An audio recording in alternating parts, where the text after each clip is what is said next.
Hi, I am with Ofek here in my local pet store in Beersheba. And Ofek has a very personal story to tell us about October 7th and how it has impacted her life. Ofek, would you like to tell us your story? Yeah, so first of all, really thank you for the opportunity to tell my story. I think it's really important because not a lot of people talk about like that sort of side of the war. Basically, 2 years ago on October 7th, me and a lot of other friends were supposed to go to the Nova party, but we decided to cancel it last minute because we wanted to go to Bruno Mars concert in the evening. So basically, it was a sort of a life-saving event, unplanned. So waking up at 6 a.m., the first rocket alarms. At the beginning, we just thought it was going to be like something very casual because we used to live with this sort of reality and we used to experience it many, many times before, and we didn't really know what to expect. But as much as the day progressed, we realized what is happening and the amount of casualties and friends we couldn't find this day. It was a horrible, horrible experience. I had 4 friends who didn't pick up their phones, didn't respond to messages, not them, their family. We handled, like, me and my entire family got so many messages, so many calls from friends, from people who are trying to find it. But it was really one of the most empowering moments during this war because everybody really came together and talked with each other and really put themselves into it. And even though nobody knew what was happening and the news in the background was really horrible to see, and you hear the sounds and cries of babies on television asking for their parents and their murdered family, that mattered in that point was to try and help each other. And one of my closest friends, Raz Bashan, lost her cousin, Mo, in that horrible, horrible day. But it was like 48 hours of complete searches and friends trying to help. And he ended up shot in the front of a car trying to help others escape, but was left in the car. And it was a horrible day. And basically, it was a really horrible time. And a lot of people don't talk about it, but going to shelters, people say, okay, it's rockets. So like in Gaza, the civilians and stuff like that, it's all over the place. Like you get rockets, you have shelters, but people don't talk about the dark reality of those shelters. I have a handicapped mother who has cancer and arthritis, and she has a lot of trouble with movements. And because of that, getting her in and out of shelters is extremely difficult. It caused her to break three Part of her spine? spinal cords, and she broke her ribs.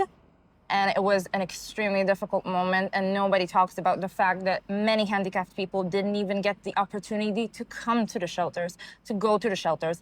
It's a huge luck for me that I was able to be there and pick her up and help her go. But many people defecated on themselves, peed on themselves, puked, weren't able because of the pure terror of that time and the inability to get to a safe place.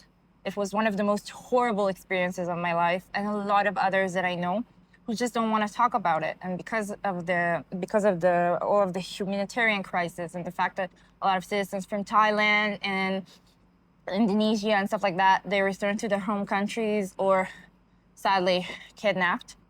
So a lot of people lost their accessibility to aid in those times. So being able to also go back to the military and help, or volunteering or doing something for soldiers or anything like that was really impossible for people who needed to support their loved ones.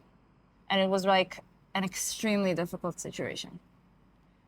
How has your life changed before the massacre as opposed to after?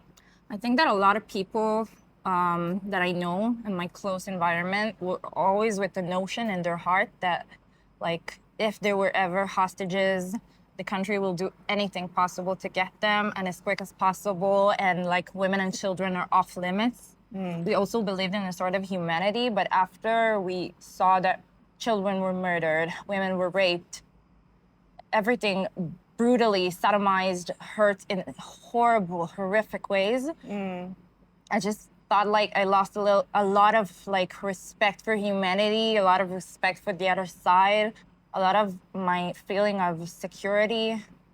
It was really, it felt so detaching, and like I'm a student currently, so going to like college and stuff like that during those time when another close friend of mine lost her sister, and everything around you is so different, and you need to carry on as if everything is normal when it's so not. It's such a dissociating feeling. Yes. You really can't like comprehend it actually. And what about your relationship with your mother before and after the massacre? Has it changed in any way? It's actually, I think, changed a lot for the better on my part because I got there to be for her in her most vulnerable moments.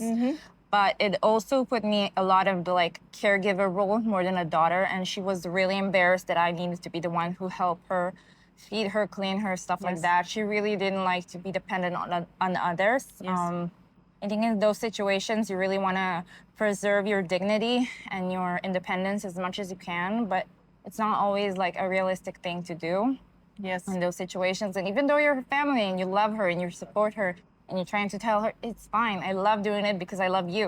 It's really not possible all the time because the other person still feels it, still feels bad, and all that negativity in the air and the hard things of like being in the shelter the whole night because she couldn't actually get up and go back there. It was a difficulty even getting there, and we a lot of times couldn't even get there on time. So we slept on the shelter for like a few months, and it was humid and very difficult to breathe at certain times.